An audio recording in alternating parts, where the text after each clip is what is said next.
अगर आपने अभी तक हमारा चैनल सब्सक्राइब नहीं किया तो अभी सब्सक्राइब करें और बेल आइकॉन को क्लिक करके हमारी लेटेस्ट वीडियोस के बारे में अपडेट।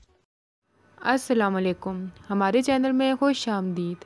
फहमीदा अभी रुकैया की दी हुई बेइज्जती नहीं भूलती, ऊपर से नजीब का फहमीदा को निकाह की दावत देना क़यामत तोड़ देता है। वो घबरा जाती है, बच्चियों को क्या जवाब देगी।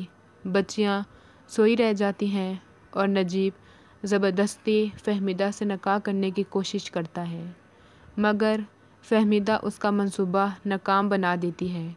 फहमीदा पर क़यामत गुज़र जाती है। हसद की भी हद होती है। हाजरा फहमीदा के नाम के साथ अख्तर का नाम हटाने के लिए उसे मिसेस नजीब बनाने को तैयार हो जाती है, ताकि बाद में उसकी रही सही इज़्ज़त और हैसियत भी खाक में मिला सके।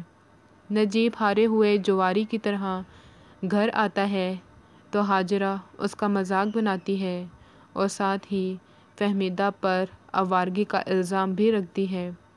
फहमीदा के दुश्मनों में एक और दुश्मन का इजाफ़ा हो जाता है, मगर उसके बावजूद फहमीदा एक नई उम्मीद के साथ अपने दुश्मन रुकैया के घर गुलनाज के रिश्ते के लिए जाती है, तो वो औरत अपनी बेटी के फ़र्ज से फारिग होकर अपने बेटे का रिश्ता तय करने गई होती है।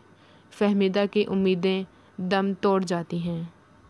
हमारी वीडियो को लाइक करें, शेयर करें और सब्सक्राइब भी।